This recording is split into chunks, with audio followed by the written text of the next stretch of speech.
Hello, welcome to the Media Club. I'm Matt Deegan, and we are live on location at the British Podcast Awards 2024. We're going to chat to some of the winners, some of the people involved in the awards. I'm going to have a drink, so I've deputised club member Ollie Peart to go and chat to some of the winners tonight. Are you up for the challenge? Well, it's the only way I can get my membership, so I have to do these tasks without having a drink. Yes, I'm up for it. That is true. Okay, have a listen to some of the winners from this year's British Podcast Awards.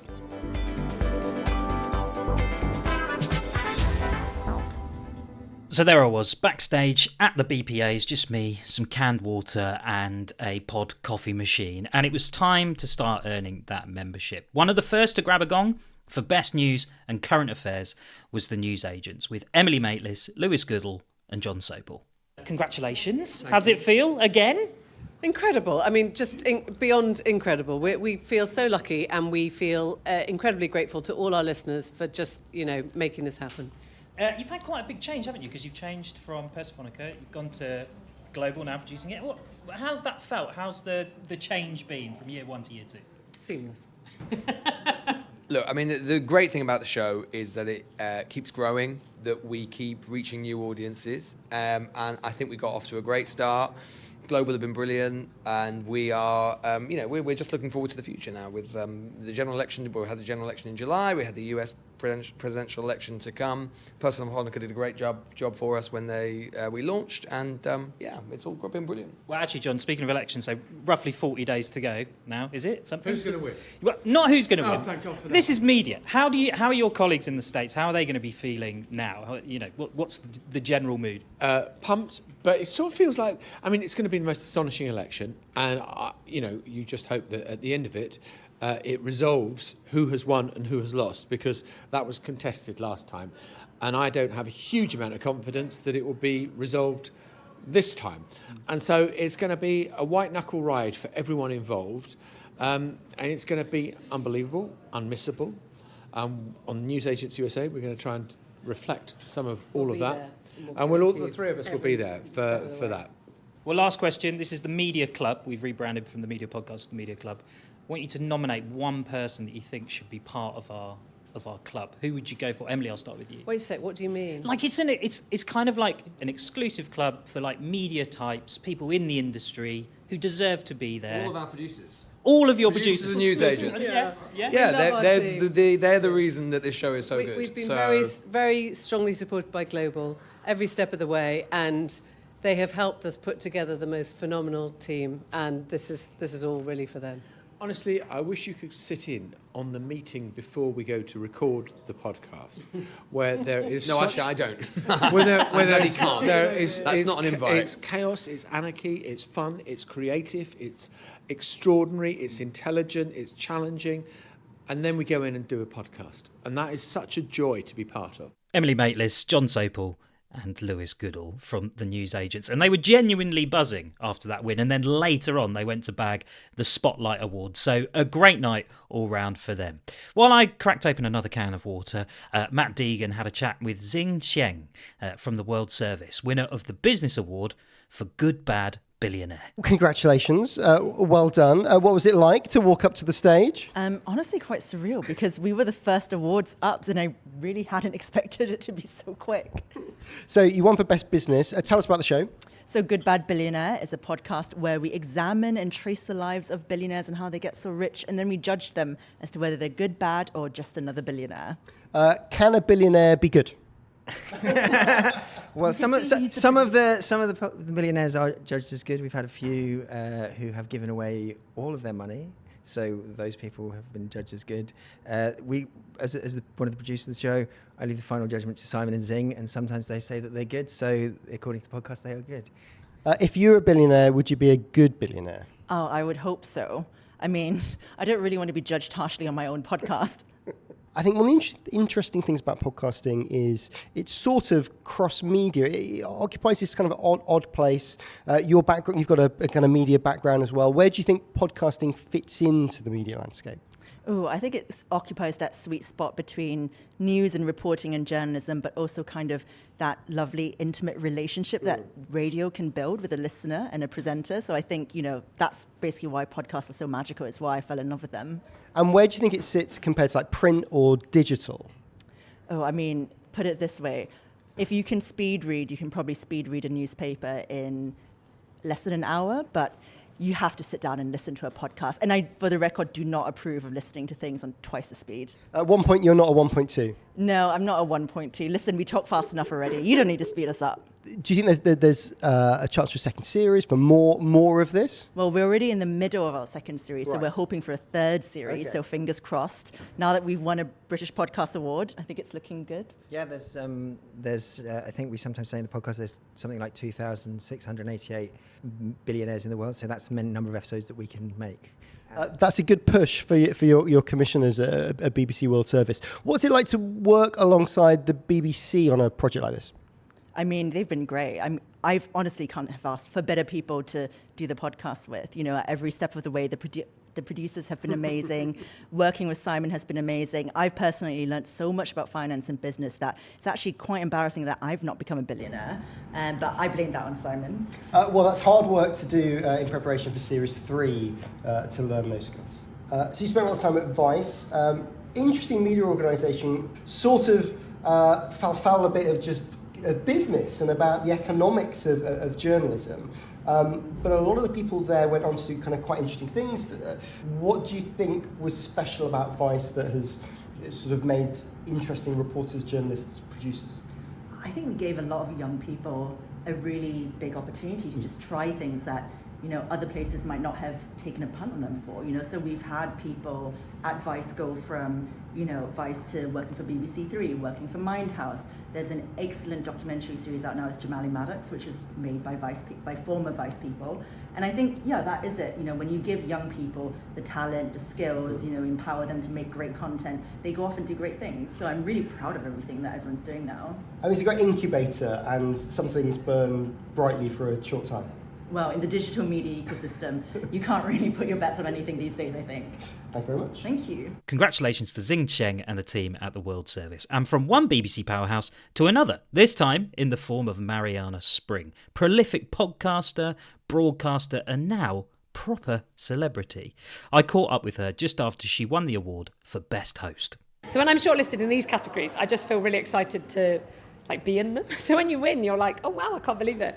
But I love podcasts in particular because I think for social media investigations they're such a brilliant home for that. It's often quite hard to visualize a lot of the stuff that I investigate and look at, but actually being able to track down the real people behind this stuff, entering the worlds of both the people who are harmed by it and then also the people who are doing this stuff and holding the social media companies to account as well. I think all of that works really powerfully in the medium of audio in a way that feels quite unique actually. So yeah, it's brilliant to win this. I'm really excited. I'm actually really surprised. I was so excited to be shortlisted. I genuinely didn't think I'd win. So yeah, brilliant to win. For you, what does it take to be a good host? My best advice to people is always, if you think about what you love doing, I think particularly as a host, is it that you love having a bit of a natter and really interesting analysis that comes from that, or a bit of a gossip or whatever else? Is it that you love doing investigations, and is that the kind of podcast you want to do? Think about those things. And then a lot of it is about tracking down the right people. Maybe it's the right people you want to have on your podcast, you want to interview, or maybe it's the people that are kind of relevant to a particular investigation and finding them and bringing that story to life. A lot of it then is about the storytelling as well. So I've just launched this new podcast, Why Do You Hate Me USA? And the first episode is about two women who believe the Trump assassination attempt was staged, but without any evidence to support that idea.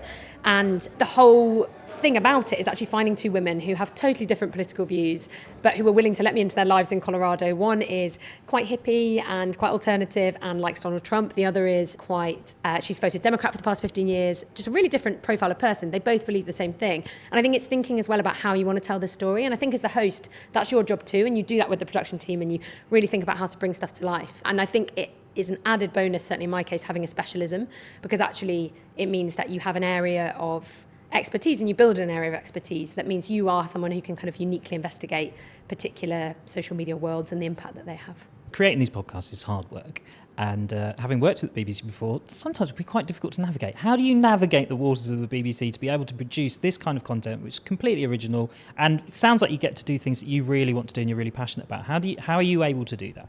I think there are different steps to that. The first is having a specialism, an area that you investigate, that you really care about, and then pitching ideas in that space. And it feels as though that is a investigation or a podcast that you can uniquely offer to the BBC and that will draw in the audiences we want as well. Like, it's so important to appeal for me, not just to a whole range of audiences, but particularly younger audiences. And I often think that people have this misconception that younger audiences don't want investigative journalism. Actually, I find that they absolutely love it. They're really into it, and particularly in that world of social media. So I think it's firstly the kind of area that I work in, which just happens to have been a bit of a boom area, which is probably not good for the rest of society. But and then it's also about the brilliant teams you work with. I work with absolutely brilliant producers who, you know, I'll go out and do the investigating, track the people down, but they are the people that craft it with me, bring it to life, are out and about with me. Emma Close, who works with me, is absolutely brilliant. Sam Bonham, who edits a lot of my podcasts, Ben Carter. There's a whole range of different people who work with me. On Americast too, there's a whole team that work with me who are absolutely brilliant.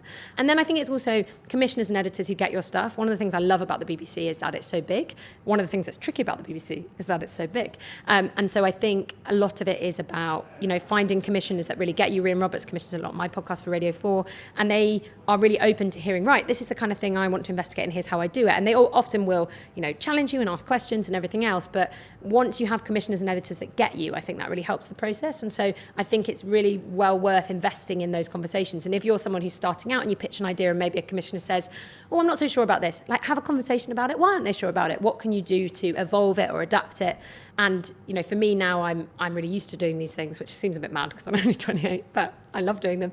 And you reach that point where you then kind of know how it works, what you want to offer, what audiences love as well. And whenever you're pitching any podcast investigation or series, I think you should always think about, you know, which audiences that brings in. And also beyond podcasts, like a lot of my stuff is also for the BBC website and television and everywhere else. So you want to reach a whole range of audiences, and how can you do that? And podcasts are often the brilliant vessel by which that happens.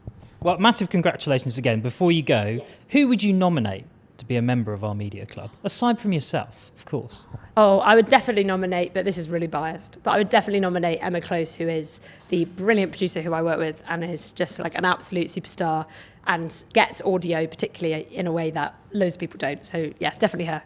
Marianna Spring, who is coiled and ready for 2025. After the break, Audio Always making waves up north, and we speak to British Podcast Award host Marcus Brigstocke, and also why you shouldn't do a daily podcast. Oh, and also some sex. That's after this. Hello Media Club listeners, Patrick here from Podcast Discovery. We market podcasts, and this week we've been thinking about the rule of 7. Everyone in marketing talks about how an average customer needs 7 points of contact with your brand before going to the effort of interacting with it, and podcasting is no different. That means once you've heard just 6 more of these, you'll be getting in touch to talk to us about your podcast, and you'll be doing that by heading to podcastdiscovery.com. That's podcastdiscovery.com. Welcome back to the Media Club. I'm Ollie Peart, and whilst Matt quaffs his way through the BPA's bar, I'm trying to earn my keep. Help I Sexted My Boss won the much-coveted Listener's Choice Award, so I grabbed Stuart Last from Audio Always to ask him what the secret sauce is that they bring to the table. We've put a lot of focus into what audiences want and kind of finding ways to make sure that we bring podcasts into the family and original podcasts, launch original podcasts that feel like there's a really kind of audience focus. A lot of our podcasts are based on interaction and building communities around audiences, and we think that's really, really important. Sexted, this one tonight, is a great example of that. But other pods like Secret Mum Club and Charlotte Dawson, who's up on stage, there's a lot of community around it. I think that's important. And also, as we know, I mean, this podcast has gone through a wonderful glow up recently in terms of visualization. You know, that's important for us as well. And I think making sure that our podcast is seen and heard across all platforms is really important. How has it been building the industry out of London, in Manchester? How's that? Well, 12 years ago in Salford, I sat on a desk on my own as the BBC moved up north. And we've kind of evolved and grown, but it's been great to see. I think that, you know, what's interesting for me is the out of London conversation has changed a bit. It used to be like, or they're kind of out of London, it's sort of up there or in Manchester, wherever it may be. But it feels like now it doesn't matter as much in a wonderful way. You know, we are headquartered in Manchester. There are brilliant companies all over the UK doing brilliant audio. And it feels like it doesn't matter as much anymore. And I think that's testament to the work that's gone on. You know, the BBCs across the UK plans have kind of done a lot to kind of bolster those creative communities across the UK, but also creative producers who are working with great talent and finding great producers and doing great things in towns and cities across the country. So, yeah, you know, I think that the across the UK is important for us, and being out of London is important, but hopefully it's not something that defines us or other people who are working outside of London in the industry. And you recently picked up It Can't Just Be Me. Tell us how that happened. A brilliant podcast with a brilliant host that's had a wonderful year with Mags Creative, who are an exceptional production company. That kind of happened because we kind of wanted to put a bit of a different commercial angle on it, and we welcomed that into the Audio Always family and are kind of thinking about it a little bit differently to how Mags did. But what's really nice in that scenario is that we're building on an amazing format with an amazing host and taking what was and what is a brilliant podcast and growing it. And I think that the more that the industry can do to work together, to find new ways and creative ways to put different spins on podcasts and grow it in different ways and different new and exciting ways, I think it's really exciting for us and for a lot of businesses. You've got a lot of IP. Is there a TV future for these shows? Yeah, I think so. We're always looking at ways of how we can take our podcasts, our formats, our stories, and finding ways to bring them to audiences. We spent a lot of time investing in social media and video. We've got a great team who are delivering full episodes of our pods and getting it on platforms. I think the first priority for us is making sure that audio is always at the core of what we do. When I thought of the name Audio Always 12 years ago, I kind of embedded audio into the core of everything that we do. But making sure that video and visualised audio is at the kind of the core of our strategy. We do that on all of our pods.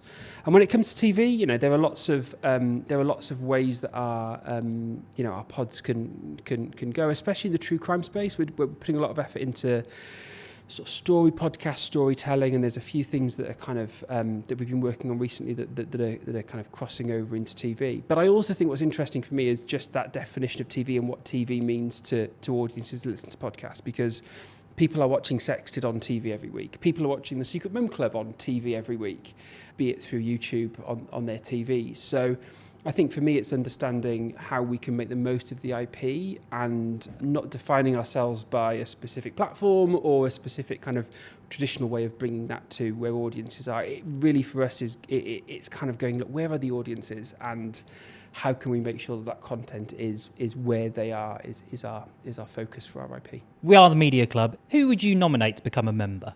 Oh, you know, I've seen you do this. I've seen you do this on socials, and I genuinely thought to myself, who would I put in it?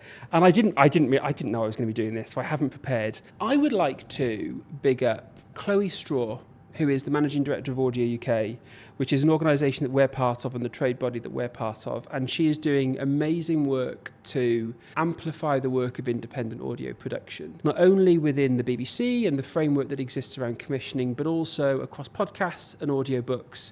And there's a wonderful challenge to bring the industry together to kind of find those things that unite independent production companies and work out how we can all work together and find what the opportunities are in the future. Chloe would get my vote tonight for that because she's doing a great job as the MD of Audio UK. Well done, Stuart, and the rest of the team working on Help I Sexted My Boss. And Chloe, if you're listening, your membership is now ready for collection. As I headed off to chug yet more canned water, Matt stole the mic and ventured off to chat with the host of this year's BPAs, Marcus Brigstocke. One of the things that's really great about this is immediately after they give the award to the podcast that's got over 100,000 downloads, they go straight to the one that's like playing to a small, specific, niche audience. And I think that is something that's unique in podcasting, and I think it's really exciting. I mean, you wouldn't get the BAFTAs, would you? You wouldn't get sort of like best local TV YouTube channel versus Strictly. No, exactly. They separate out the technical awards and they go, you go over there, let's do glamour only. But I think there is, you know, the thing with podcasting, which is sometimes painful for posh, straight white men like me, is that the gatekeepers have been removed. And I quite liked the gatekeepers. I got lots of work. But the levelling of the playing field and the opening up, that means that anybody with an idea and the keenness to do it is able now to broadcast. That makes an award ceremony like that fun and interesting. It's good. And you've been podcasting yourself with your wife. Yes. What's it like to work professionally together? How do you see your own show? Do you know, honestly, so we did loads of shows together during lockdown. We had a weekly live show, but we were playing to an audience online, And so I thought it would be much easier than it is. But when you've got a podcast where you can stop and slightly not be critical of each other, but just be like, I don't know, maybe we should do that one again. And you think, I don't think we need to do that again. I thought that was quite good. We have learned some stuff. We've learned that you have to be in a good place with each other beforehand. You can't bring any nonsense. Were there any records where it was like, this has not been a good morning? Yeah, there have. Absolutely. There are a couple we didn't put out. No, because there was no row. It's not that. But to be honest, if we're not exactly singing from the same hymn sheet, but somehow in harmony with each other, then people are missing the point of the podcast. The point of what we're doing, in a sense, is arbitrary. We review stuff, but the reason we review stuff is in order to coax each other into being funny, right? So if we're not in harmony with each other, that process breaks down and we're literally just going, well, I liked it, well, I didn't, so screw you. So yeah, but it's been a lot of fun already, and I'm pleased to say, and this isn't even a plug because this is sincere, it's still getting better. Yes. So we're still very much going, oh, now that was a good one, and trying to work out why. But also it's a lot of time, like 40 minutes a week or whatever, working on a thing. And kind of when you do TV where there's more editing, there's more focus, when you're left to your own devices, that can be genius or really creative, but that can be quite tough as well. Absolutely. You're responsible for everything. And most of the broadcasting work I've done has been radio. I've done loads of telly and film and but mostly radio. And there's a really specific process, and when it's working properly, you're helped a lot. You work on every single detail to get everything up and running when it's good with other people. And then the podcasting thing is like, what do you want to do? What do you want to do? Which is really exciting and daunting, and it's a new skill to learn, which I think it's really good for my brain. I'm excited by the process. I'm like, okay, so this is what it would have been like if I hadn't been script edited. I need to work harder on this, And do you fancy inducting your children into your podcasting empire? Oh God. Yeah, do you know what? Yeah, maybe. I mean, I keep encouraging my eldest, who's 21, is a really genuinely, I think, very talented fantasy writer, and he's really into D&D. He should absolutely be doing a D&D podcast. He should just broadcast what he's doing. We had 5 of his nerd mates round our house for 4 days. 4 days of non-stop D&D. That's a lot of nerds. Like all podcasters, do your family not really listen to the show that you do? Well, now that's very interesting, isn't it? Yes. So we are very conscious, increasingly conscious of who is listening. So the answer is no, my family don't. Rachel's family do. Oh, yes. Interesting. Yes. So we definitely have to be mindful. Basically, we can slag my family off, we can't slag hers off. Marcus, great job tonight. Thank you for being here. And we look forward to the new series of the show. Yeah, absolutely. Yeah, the show is called How Was It For You? Rachel Paris and me. Marcus Brigstocke there. And I don't know about you, but I spent most of that chat trying to work out how many wines Matt had.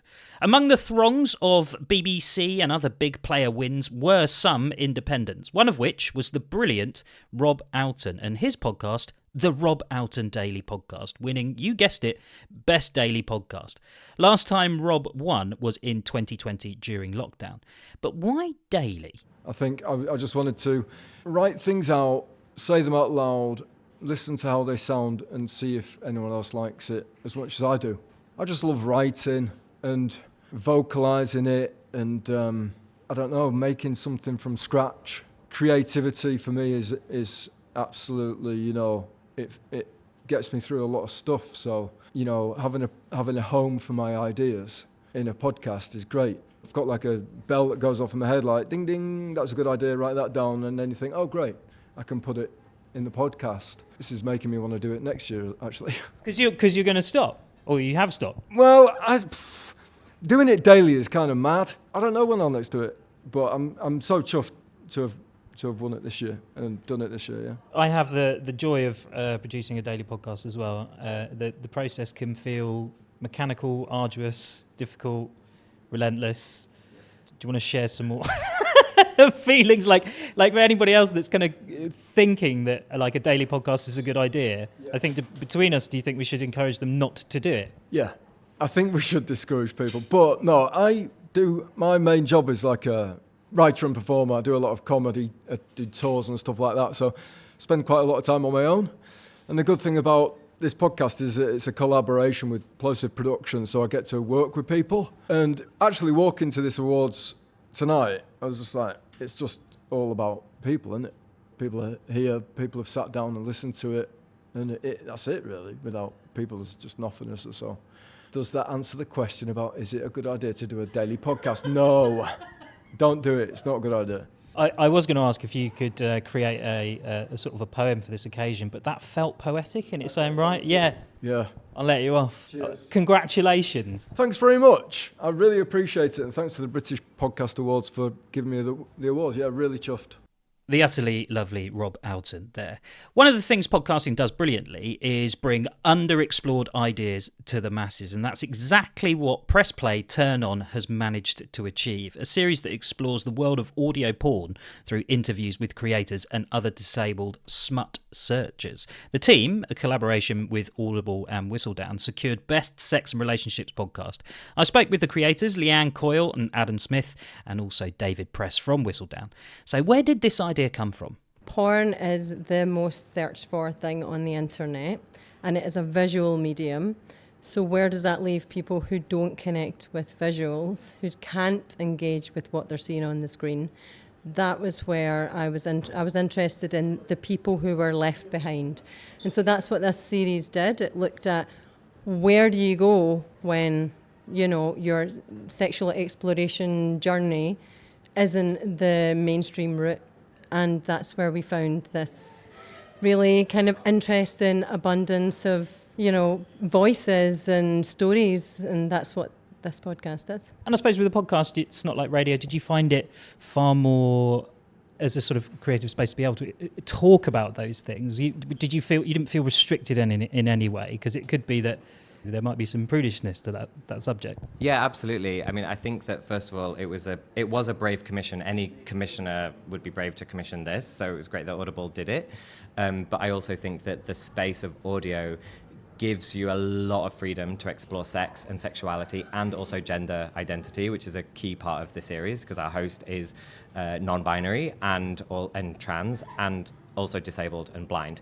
So to explore all of those things in audio and to really use the freedom that you have in audio to put the listener in the shoes of the host, especially a host who is blind, for audio is just really important. So audio just gives you so much more freedom to do that kind of almost experimental work.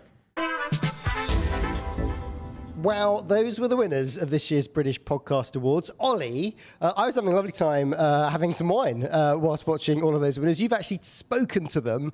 Have you learned anything from what it takes to win a British Podcast Award? Aside from them all being delighted and brilliant, the one thing is that they're all from completely different walks of life within the industry. So there's some from TV, some from radio, some from podcasting. We've had, Rob Auton's independent podcaster, Marianna Spring, journalist, and TV star celeb. So podcasting seems to be this area where they can all kind of congregate and create. I mean, it is kind of sort of omni-media. So this odd combination of sort of radio and telly and print and online. Are we kind of fortunate in the podcast world that we get to sort of be above the fray? Yeah, I think so. It means that you can be more creative. You can try different things. It gives you an opportunity to do that across different mediums. And I think actually podcasting, and I think a lot of people would agree to that tonight, it gives them an opportunity to just use it as a bit of a testing ground, try things out and see how it would work. So yeah, I do. I think we are, as an industry, it's a really great, vibrant place to work, yeah, for sure. I mean, lots of BBC winners, independents as well, a mixture of stuff, Audible in there too, Global. Is it bad that the BBC are really successful at podcasting? Is that mean to the other podcasters, or does it show that our license fee cash is going into good stuff? As a previous BBC employee who worked on podcasts, I think it is a good thing that they're doing well, and they are, they seem to be making headway on, especially with the awards. They've done very well tonight. And I suppose it does show that our license fee does go towards creating this original content that perhaps you wouldn't be able to make if it was anywhere else or financed in the commercial sector. So I don't think it's a bad thing. It would be good to see more independent podcasters up there, for sure. I think that's something that, we've all noticed in the last few years, that there's been a bit of a decline in that, and it's the big players that are there. So I would like to see more of that, but I don't necessarily think it's a bad thing.